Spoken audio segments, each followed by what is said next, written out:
Hi everyone, my name is Janine Rogan. I am a CPA financial educator and author of the book, The Pink Tax, and today I am here on behalf of the CBV Institute to interview two incredible women, Suzanne and Karleen, about their journey in value and how their designations have helped them with their careers.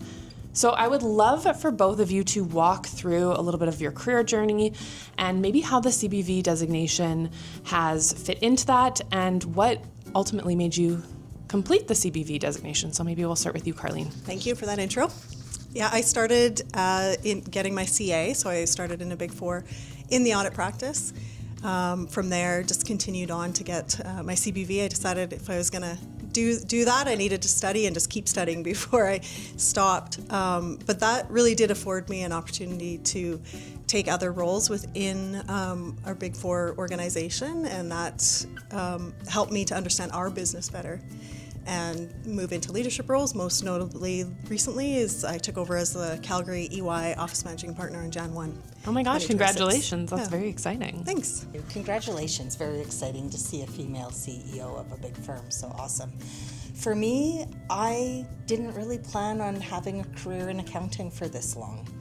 I decided I would become a chartered accountant, work for a couple of years, and then I was headed to law school. I really wanted to be a litigator. And I started in the Big Four as well, and I saw a presentation from the forensic accounting team, and it really appealed to me because it brought justice, the intersect of justice and numbers. And so I thought, maybe I'll try this for a little while before I become a litigator. And here I am all these years later, and the CBV has been a big part of giving me the credibility and the skill set to be able to be really effective in that forensic accounting role. Amazing. All right, we're gonna start with Karleen. I have a few questions for you today. So you have described, we chatted a little bit before this interview about the CBV designation really helping you take the complex and making it simple. Can you give us maybe a concrete example of how that has showed up in your life and in your work? Yeah, sure. I think this is a concept that the CBV Foundation learning really did teach me, and I apply it almost every day. So if you think of what we do as notional valuation practitioners, you get thrown into a situation where you have to learn quickly about a company that perhaps the day before you hadn't even heard of them. Didn't even know what they did and what the environment or industry was like. But you have to get up to speed quickly to understand what's their opportunities going forward and how are we going to assess risk. Ultimately, that's what we're doing, is we're trying to assess what's the opportunities going forward, but what's the risk of getting that cash flow stream.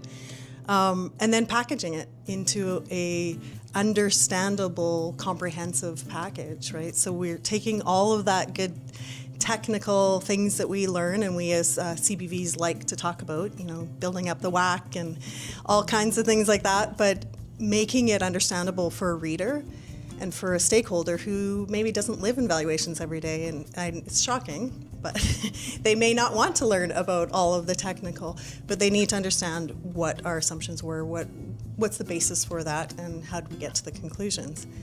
That skill set, I think we apply every day in business, in life.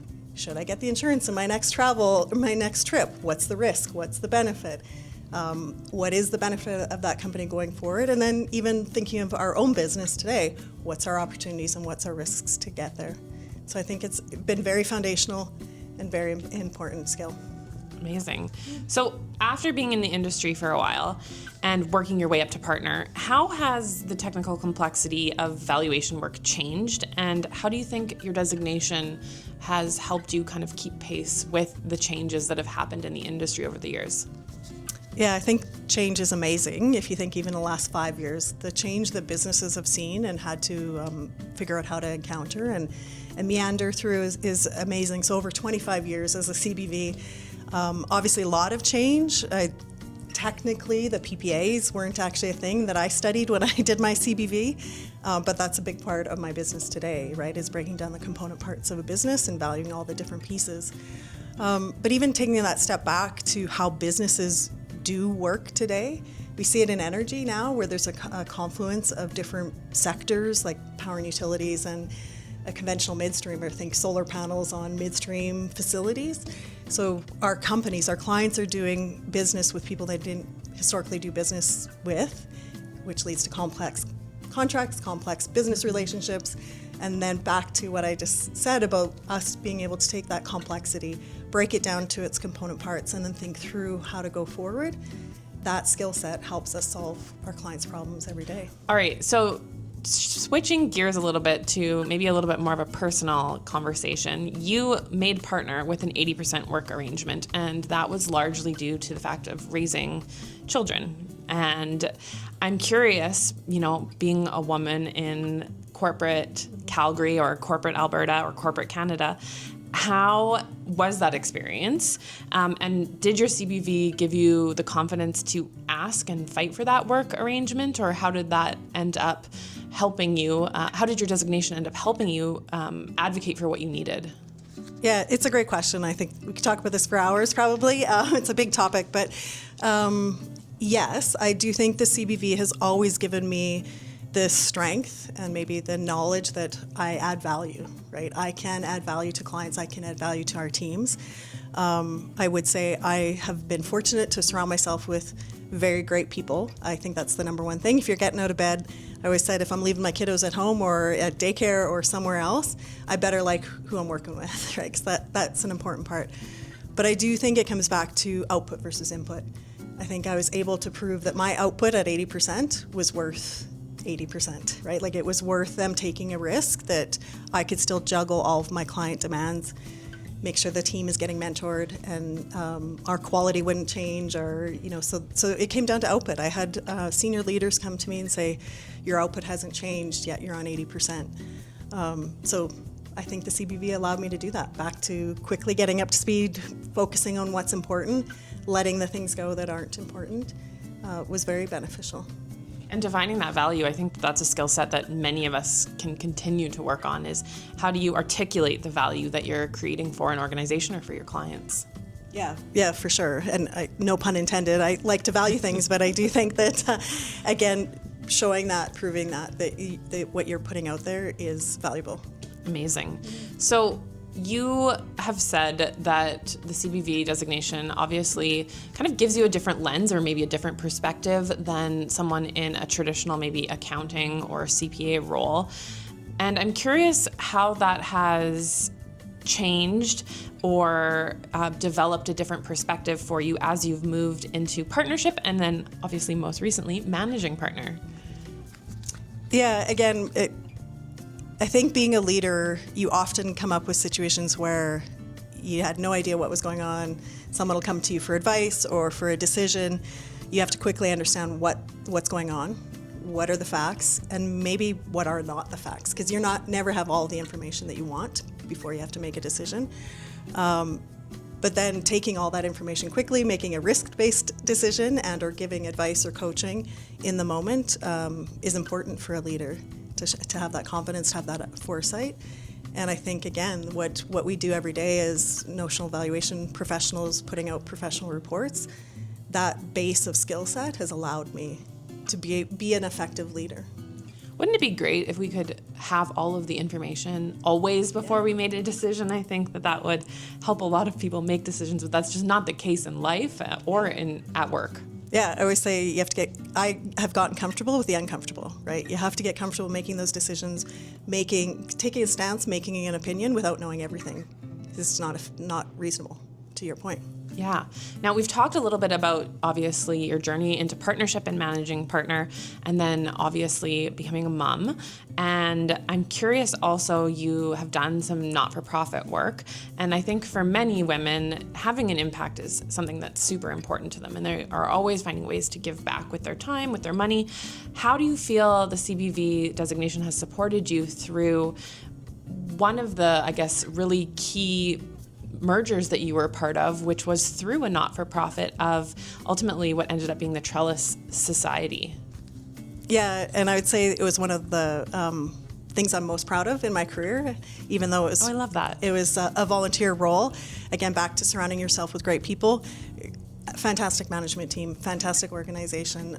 But I was on the board of directors of the Boys and Girls Clubs of Calgary, which was doing amazing work, and we got to a situation where we felt we needed to do a merger.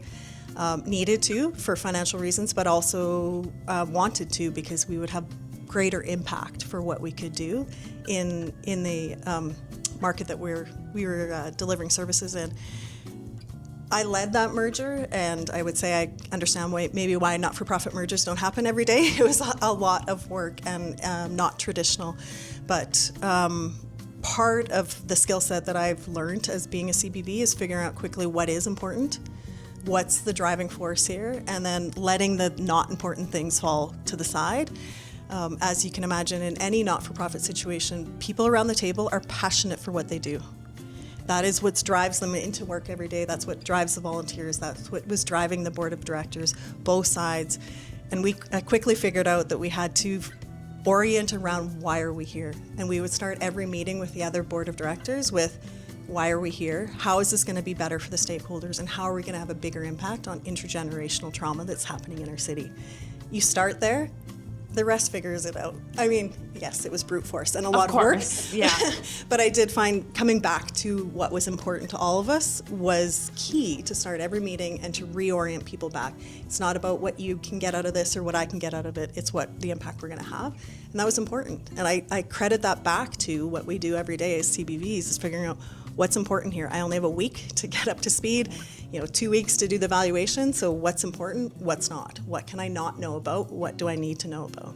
Yeah, so the ability to prioritize what's obviously important in kind of any situation, and then coming back to the why, whether that's the why of your clients or the why of why you're showing up at work every day or why you're working with a not-for-profit organization. For sure, exactly. All right, we're going to switch gears here. And Suzanne, you have had a very different experience in the CBV designation. And I think that is why this interview is so fun and so interesting, is because, two incredible women with the same designation, but two very different career paths. Now, you mentioned that you wanted to become a lawyer, and I'm wondering how the CBV designation ended up giving you some of maybe what you were looking for when it came to potentially wanting to go into the legal field.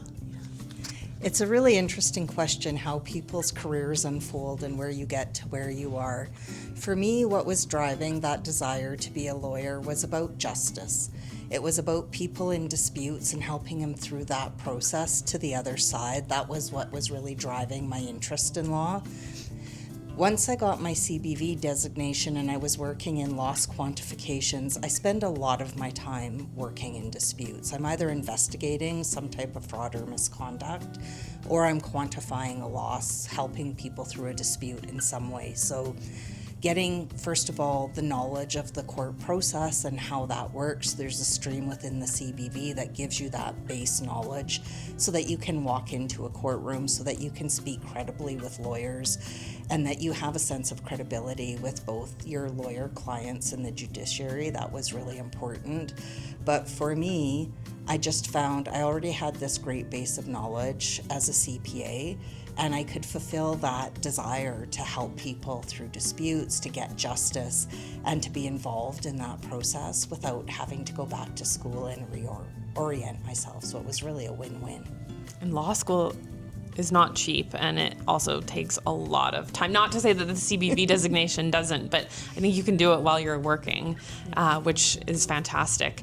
So you get called in as an expert witness, which is pretty cool. I feel like my head immediately goes to like Suits, and that I'm sure that court is maybe very different. I've never actually been to court, but you're essentially betting your credibility in every single case. So how has the CBV designation shaped how you prepare for court and how you perform in that role? Yeah, it's interesting the way you framed that question about betting your credibility, because I would say that I'm always want to be sure that I'm not gambling with my reputation.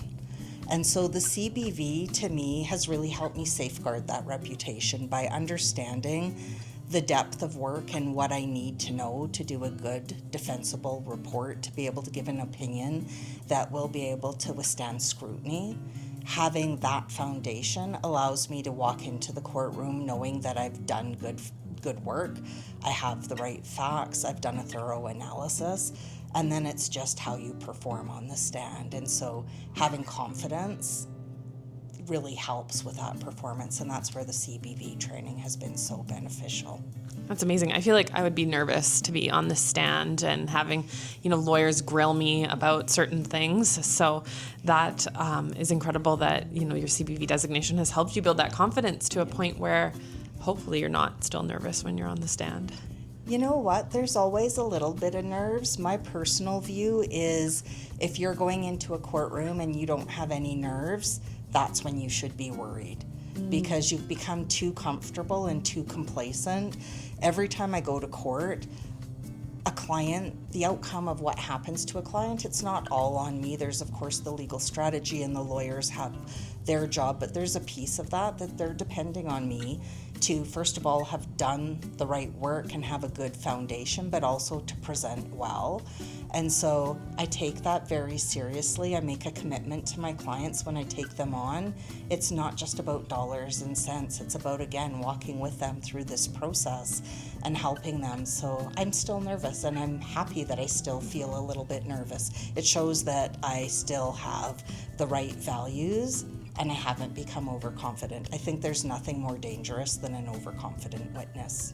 No, that's a really good reframe and a very important point you make there, because I think, obviously you care so deeply about your work, and I think, myself included, I get nervous still when I'm walking onto stages or talking to individuals, because you're right, I want to do a good job for my clients. So I think that's a great reframe.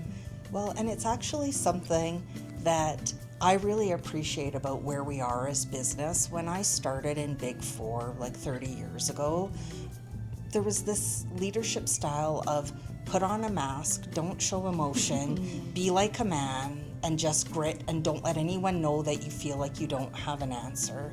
And there's been a real move towards authenticity in leadership and just being real. I don't think 30 years ago I would have been comfortable saying in a situation like this that I'm still nervous when I go to court. There's been a shift, and I think it's really better. Absolutely. No, I think we all as humans have emotions, and I think leadership that takes into account that empathy is something that is very meaningful and important, and I'm glad to see that the corporate space is changing a little bit. Okay, I want to shift gears a little bit to AI, because I feel like it's a topic that's on everyone's mind. So many people are worried. I hear it in the accounting world. I'm sure you hear it in the valuation space as well, that, AI, whether it's ChatGPT or Claude or Gemini, is going to replace their jobs. And I do think with kind of the uptick of AI, there is going to be definite change in how we do things and what things, maybe we automate and what things we're actually still going to use individual humans for. But I'm curious, what do you see from a CBV lens that is kind of irreplaceable from an AI perspective, and where might the CBV designation or people working in that space need to evolve? Sure. I'm always interested in this question, and I don't want to sound dismissive about AI. Obviously, it's having an incredible impact on our world, but I start by reframing back to when I started my career. When I arrived at the firm, I had an adding machine on my desk with a big roll of tape, and my clients would bring in these big leather-bound ledger books that had 14 columns of green paper. And as a junior accountant, we got tested on how quickly you could add. I remember being given a page of the phone book to add up, and there was a number you needed to get to, and you had to practice your adding machine and you skills. Added phone numbers up. You added up phone numbers goodness. to practice. And that was a highly coveted skill. Like, it really impacted how you could do your job. Nobody would pay anything because you're fast at entering machine numbers on your adding machine anymore. The whole world evolved. We got Excel, and it's like, oh, we don't need to add it anymore. Now there's a formula. And then we got simply accounting and different software packages. And there's still a profession of CPAs, and we're still hiring young people, early career people every year. It's changed what they're going to do. And AI is undoubtedly changing how we work, and it's going to change what we do. But when I look at the CBV and I look at my role in particular, I don't see AI anytime in the foreseeable future replacing expert witness work. When you look at, we're given this special role of being able to go into court and provide opinion evidence based on our education and training, our years of experience, and our professional judgment. And that's why we're allowed to be there. And yes, you can put questions into AI, you can feed data into AI, but unless the judiciary is going to be comfortable and the rules of court are going to be changed to say, now we can just ask AI the questions instead of having an expert witness, I don't see that changing. I do see how we do our research, and there's so much more that's available at our fingertips, and how are we going to weed through what is genuine and legitimate and what is perhaps hallucination. Those things are all very important. And that's a big thing that people have to be careful of, is the hallucinations of AI. Like, I've put papers in there to summarize, and I've known what the author of the paper, what their stance is on something, and what AI has spit out is completely different than what I know that this, researcher was looking into. And, having that critical thinking, or that skepticism, I think, that we're trained to have is really important when it comes to using AI. It's that, like, oh, does this actually make sense? Exactly. And so it takes seasoned professionals to be able to bring that knowledge. And so when we think about how the world evolves with AI, one of the things that concerns me is we still need to be having the next generation that's building that experience and that knowledge and that professional judgment. Because if we fast forward 20 years, my view is the whole world's going to be different. I don't know how to predict it, but you still need people that have judgment and have the skill set. So we still need to be training people today and developing them to have that expertise for the future. Can I jump in? Absolutely, please. I was just going to say, I think that's a great point. It is the judgment, because everything that we do as CBVs comes down to judgment. So I always say, yes, there's math involved, but it's the judgment. And using AI is an amazing tool to add to efficiency, but you also have to feed it the data that you want it to process, and you have to ask it the right question. So I don't think a week goes by when I don't say, well, the math is this, but we forgot A, B, and C. Or in this situation, it's not just, value per barrel of oil, or the, RLI of the E&P assets. We also know in this situation that there's a lot of undeveloped land, or we know this. So we have to actually look at it as well. So we have to know the right questions to ask, and that is what changes from valuation to valuation or project to project that I don't think AI can predict. It's only as smart as we ask it to be. And so there's always that judgment piece that we're going to have to come back to as CBVs to augment the data and augment the math. Absolutely. You can get AI to calculate pretty much anything for you. Sometimes it's incorrect. I've had it, add things, and I'm like, well, that doesn't add up. But, to your point, knowing what questions to ask and having that critical thinking on, all of the inputs in a scenario is going to continue to be a skill that I think you only learn really from doing, right? You can't take someone right out of university and say, know the questions that we need to ask for this specific client. It's like you learn by experiencing those clients, or learning from a scenario where maybe you got something wrong, or you forgot something, and hopefully you learn from that. The other thing I've seen with AI that wouldn't bode well as far as trying to rely on it to replace experts, part of expertise is assessing all the evidence and forming an opinion. And then you have that opinion and you have to defend it. And what I find with AI quite often, I'll ask a question and it'll give me an answer, and I'll know that parts of it aren't right, and I will say, are you sure about that? Because XYZ. And then it comes back and says, no, you're completely right. And then it completely flips on its opinion. And as experts, if we did that, that would be very problematic, right? For sure. You can definitely get AI to agree with almost anything you ask it. And I think that's where the danger actually comes in is, there's been lots of news stories on how that can be taken out of context and taken in a way to make people believe things that aren't actually true. So, having that professional skepticism is really, really important.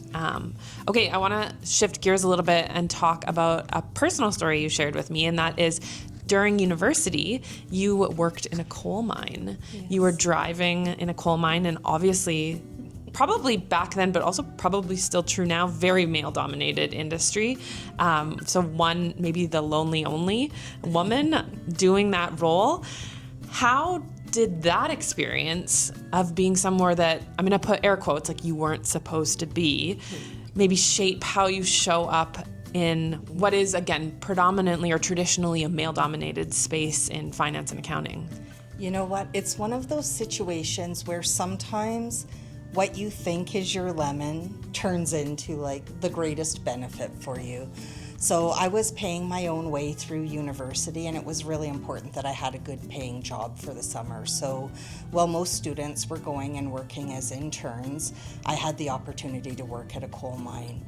And back 20, 30 years ago, I was making more than minimum wages today, right? Like, it was very lucrative. I could work for the summer, pay for all of my university. My first interview for the coal mine is still the most challenging interview I've ever been through, even though I was a partner at a Big Four accounting firm. At 17 years old, there was a panel of 6 men in front of me, the head of every division of the mine, of operations, the general manager firing questions at me. And although I wasn't the only woman, we were vastly outnumbered. Like, there was maybe 3 of us driving on my shift with hundreds of men. Some of them made it clear they didn't think I belonged there, and others were supportive and would teach me. And what it taught me was to let my work speak for itself. When they saw that I was willing to work hard and I didn't say I can't do this because I'm a girl, I worked harder because I'm a girl. I wasn't going to let you think I couldn't do this because I'm a girl, right? And so when I first started with the firm, this concept of, it's male dominated and there's not many of us. I'm like, what are you talking about? There's lots of us, look around, right? So I had a different lens. And I remember at one point as a new senior manager, I had to interview the chief operating officer of a mining company. And he came into the room with an attitude and body language, a tone that told me that I was wasting his time. And at one point he actually said to me, I just don't think you understand how things work in a mine. And I said, well, the summer that I worked in the maintenance shop and run the wash bay, here's how it worked. When I drove a dresser haul pack 220, this is what that experience was like. When I worked on the blasting crew and I detonated a blast that blew up the side of the mountain, this is what that experience was like. And I grew up in a coal mining town, so I kind of understand that the general manager, the mine manager, is kind of like the king of his fiefdom. And he stopped, and the whole interview changed after that. And so I had feared that I was missing out on this great internship, but that comfort of knowing that it doesn't matter if I don't look like everyone else here, that I can come and bring my skill set, bring my work ethic, and bring my determination and be successful, I think has served me really well. And bring your value. I think that, that's a common theme of today's conversation. So we've talked a lot about confidence over the course of today's conversation, and I'm curious what you believe the CBV foundationally gives you to create that confidence and how that has changed over the course of your career and over your professional life.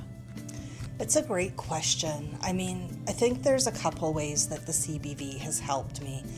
And if we circle back, it starts with, for myself and a lot of women, not only women, but women tend to have this imposter syndrome, right? And we've definitely all been there, I think. Do I really belong here? I grew up in a small coal mining town, blue-collar family, the first person in my family to go to university, and so I didn't have those people whose footsteps I was following in. I got to university, and by the time I got to a Big Four firm, I'm arm to arm with children that have grown up with lawyers and doctors and accountants for parents. And not that that's a better childhood, it just gives you a different perspective. I felt a bit like an outsider. And I remember a time when that changed. When I was doing my CBV, again, I felt like the outsider because I wasn't doing traditional notional valuations. I was a forensic accountant investigating frauds and doing loss quantifications. And so some of the concepts that came so quickly to other people, I wasn't doing on a daily basis. I had to learn them. And I remember when I walked in to write my final exam, I looked around the room. I was younger than most, and many of them had been doing valuations for 15 years. And I remember thinking, how am I supposed to compete with this? I've never valued a company. And I made it through the exam on my first attempt. And it was really a confidence builder that I'm different. I don't have the same background as everyone else, but I got this and I can get through this. And so that was a great experience, not just because what they teach you and what you learn gives you such a good foundation to build the confidence and to know that you have the skill set, but just the process was confidence building for me. Yeah, and it sounds like, even though you had a different background than maybe some of the more traditional routes, it seems like that has kind of become your superpower and your differentiator in the role you've taken on. Yeah, I think we all come from, you take what you have been given in life and you make the best of it. I think one of the things when we get into disputes, sometimes you're dealing with big multinational organizations. Sometimes you're dealing with smaller owner-managed business, right? Where this really is meaningful for their pocketbook. And from my past experiences, I've felt what happens when there's a dispute, when a business is impacted by a dispute, how that can impact a family. And so for me, it's never just about the numbers. It's also about the justice and helping them through that problem. And I think, sometimes our work is hard. We put in long hours, but that reward of knowing that you're truly helping, it just makes it worth it. Yeah, it sounds like your CBV designation has really been able to kind of tie in with your own core values, which is very meaningful and impactful when you are able to take those values that you hold personally and extend them into your work life, I can imagine. Absolutely. I You framed that very well. Okay, I want to close with 2 questions for both of you. So if you could rewind and go back to your 20-year-old selves when you were doing, I think it was both in your 20s when you were doing your CBV designations, and tell that person or tell that young woman one thing about the CBV designation and the career they're about to have, maybe something that you wish someone had told you before you started the process, what would that one thing be? And maybe we'll start with you. For me, I think I would have told my younger self to focus more on the process and enjoying the process than just the destination.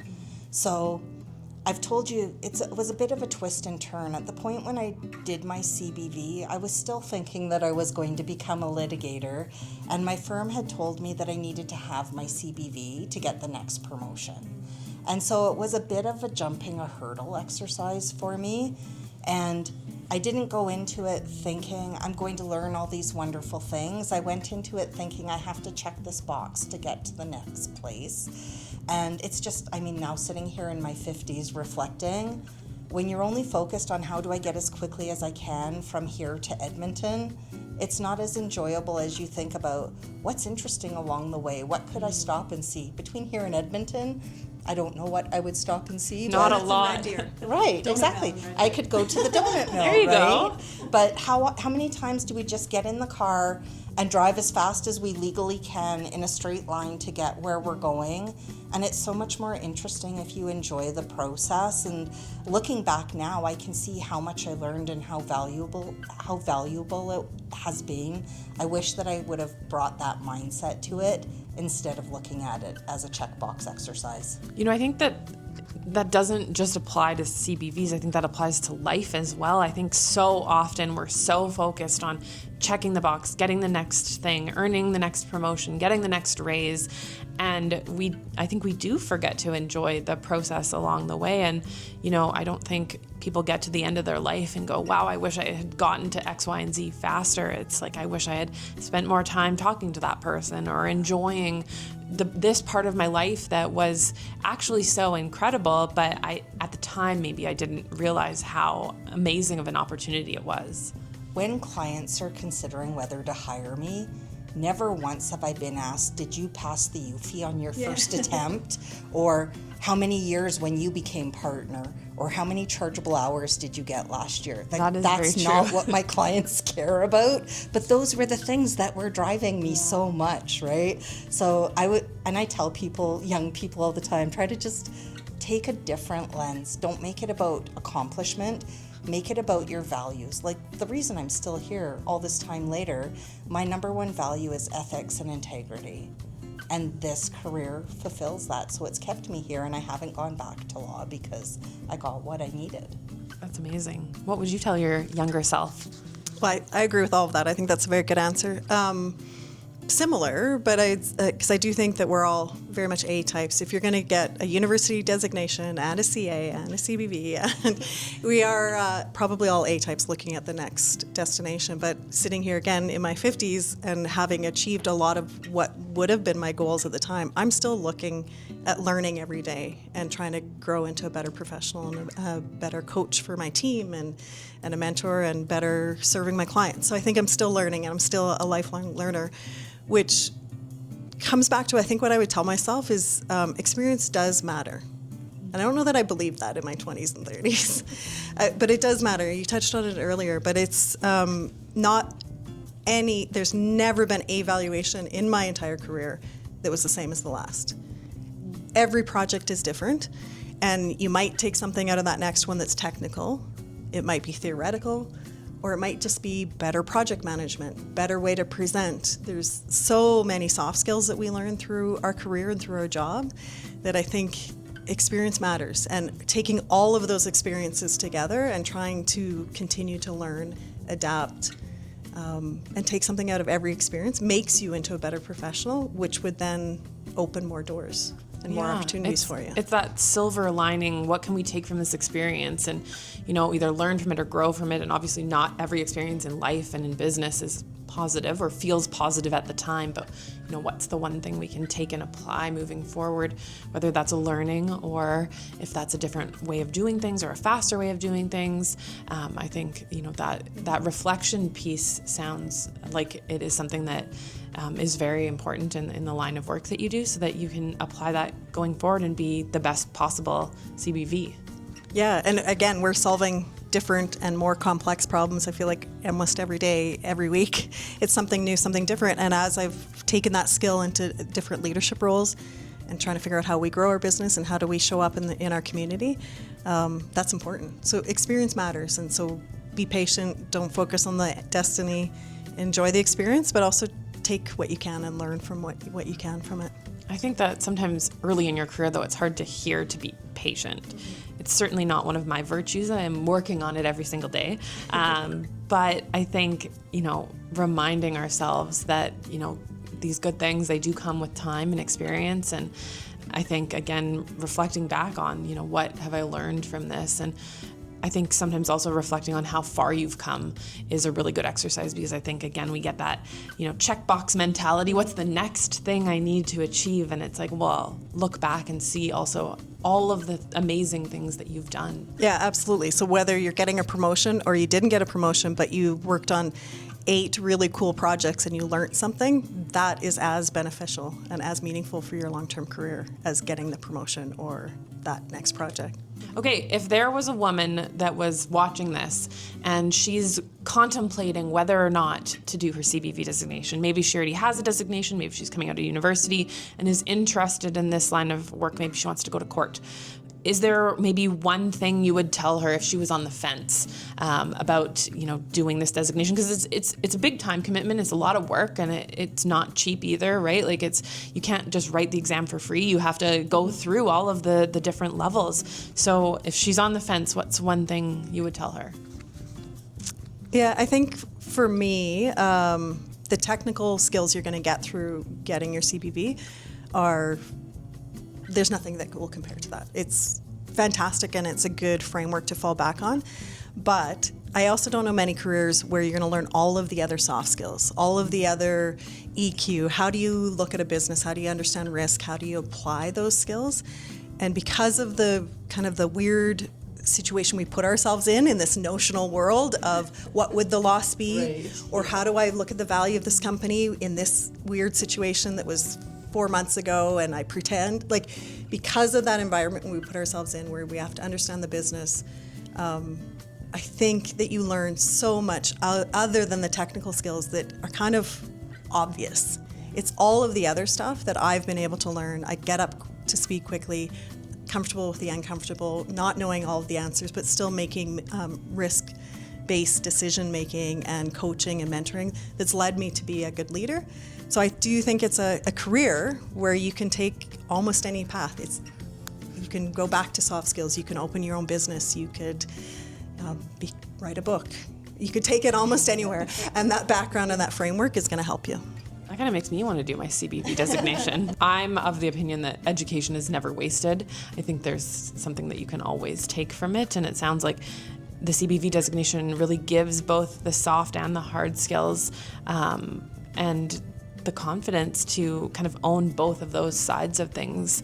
So I love that answer. What would you tell a woman that's on the fence maybe of whether or not she wants to do her CBV designation? I do love that answer as well. It highlights the critical thinking skills that we learn.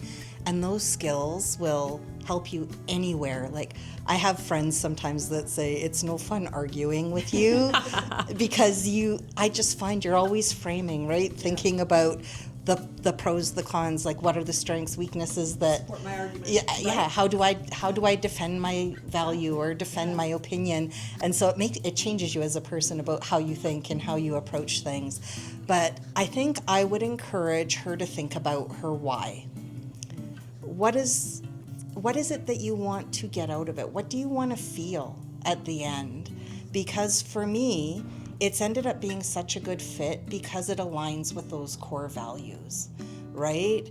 And if you're doing something that you don't love and you're not passionate about and it doesn't fulfill your why, even if it's great and it gives you all of these skill sets, you might not feel fulfilled. And every time I talk to students about, should I become a forensic accountant? I'm like, I don't know, because I don't know you and I don't know what your skills, what your values are. I can tell you about the profession. I can tell you about why it's been so meaningful for me, but I would encourage deep reflection about who you are, what matters to you, and why are you considering this. And I've got to someplace exactly where I should be aligned with my values. It doesn't matter that I didn't become a lawyer. I never look back and feel regret that I didn't pursue law. One of my friends a few years ago, a lawyer, said to me, at what point in your career did you decide not to become a lawyer? I said, I haven't. I said, I haven't decided not to become a lawyer. I said, I just don't think anyone's going to hire a 50-year-old articling student. And she said, my firm will, so... I think there's a movie, isn't it like The Intern or something? I can't remember where, I think he's like in his 70s and he goes, but to your point, I think reflecting on your why is so important. And I think sometimes young people try to have everything figured out in their life. And again, to our conversation earlier, we don't know all of the facts of what's going to happen to us. And I always tell people, like, I still don't know what I want to be when I grow up. And I think that is a really refreshing and good take. I mean, I was the same. I went into university and I thought, like, okay, I have all these things planned out. I'm going to be partner at a firm. And obviously that did not happen. But I get to do work that is, again, in alignment with my values and really meaningful. And I think that's all you can hope for in life. If you're going to go and work 40 to 60 or plus hours per week. I know how much we work at firms.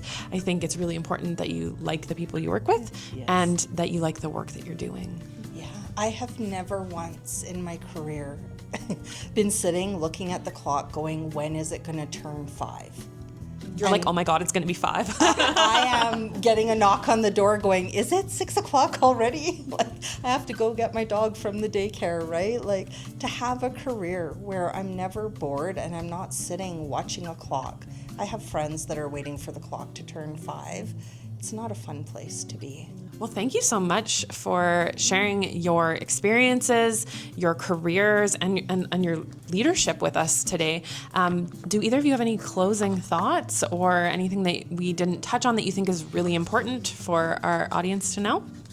No, I'd just say thank you to you and to the CBV Institute for bringing us together. I think it's powerful to get women together to talk about our journeys more, because I do think some of it's just awareness, and sharing our stories helps others. So thank you. Yeah, absolutely. And I think, this really highlights too how you can have the same designations, but 2 extremely different careers that are meaningful to both of you in such incredible ways. So thank you again for sharing your story with me today. I would say my final comments would just be, and on the theme of value, like really know your value. Know the value you bring to your clients, to your firm. And if you're always looking, instead of what can I get out of this career, what can I bring to this career? How can I help my colleagues by being a better colleague? How can you talked about mentoring, right?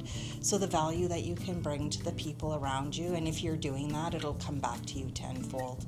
I love that so much. It's a really good reframe because, again, I think we're always focused on, what can we get out of things. And it is important, obviously, to be compensated fairly and think that your work is meaningful and all of the things. But I think when you flip it on its head and kind of come at it with a lens of service, right? How can I serve my clients? How can I serve my coworkers and be the best person to show up?